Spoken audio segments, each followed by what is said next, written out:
बसंत। प्रकृति हमेशा अपने नियम से चलती है। इस बार भी ठीक समय पर बसंत आ गया था।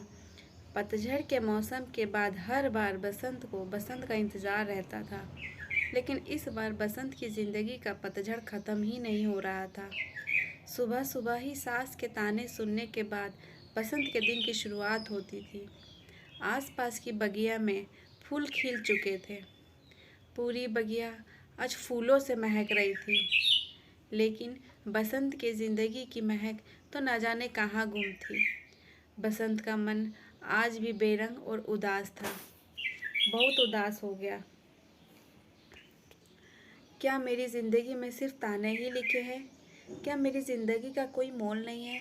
बस इन्हीं सवालों को सोचते हुए वह उस दोराहे तक आ गई थी, जहाँ एक रास्ता उसके मायके की ओर जा रहा था और एक रास्ता उसके ससुराल की ओर।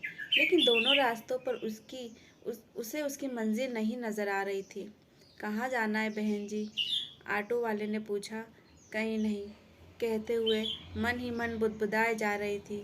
माँ ने पराया धन समझकर दूसरों को सौंप दिया और सास ने पराई जाई कहकर प्यार और अपनापन नहीं दिया। बहन जी, ये फूल लीजिए, घर के फूलदान में लगाइएगा, घर महक उठेगा। मुझे नहीं खरीदना, कहकर फिर मन ही मन बुदबुदाए जा रही थी। घर? कैसा घर? मायके में भाई ने कहा, अब यह घर तेरा नहीं है। ससुराल में पति ने कहा, यह मेरा घर है।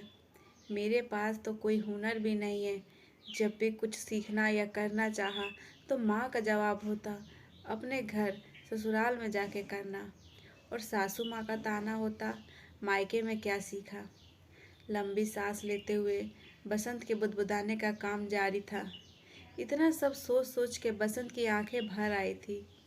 भरी आंखों से वह फिर सोचने लगी, हम 7 जन्मों तक साथ रहने के लिए व्रत करते हैं और वह एक जन्म भी नहीं निभा पाते। बस यही सोचते सोचते वह वहीं लगी एक बेंच पर बैठ गई। तभी सामने लगे एक फ्लैक्स पर उसकी नज़र पड़ी। दोनों पैर ना होते हुए भी एवरेस्ट पर चढ़ाई करने वाली महिला गले में पड़े मेडल को चूमती हुई दिखाई दी। उसने बड़े गौर से उस फ्लैक्स पर देखा, फिर अपने आप पर गौर किया। कुछ ही पल लगे उसे संभलने में।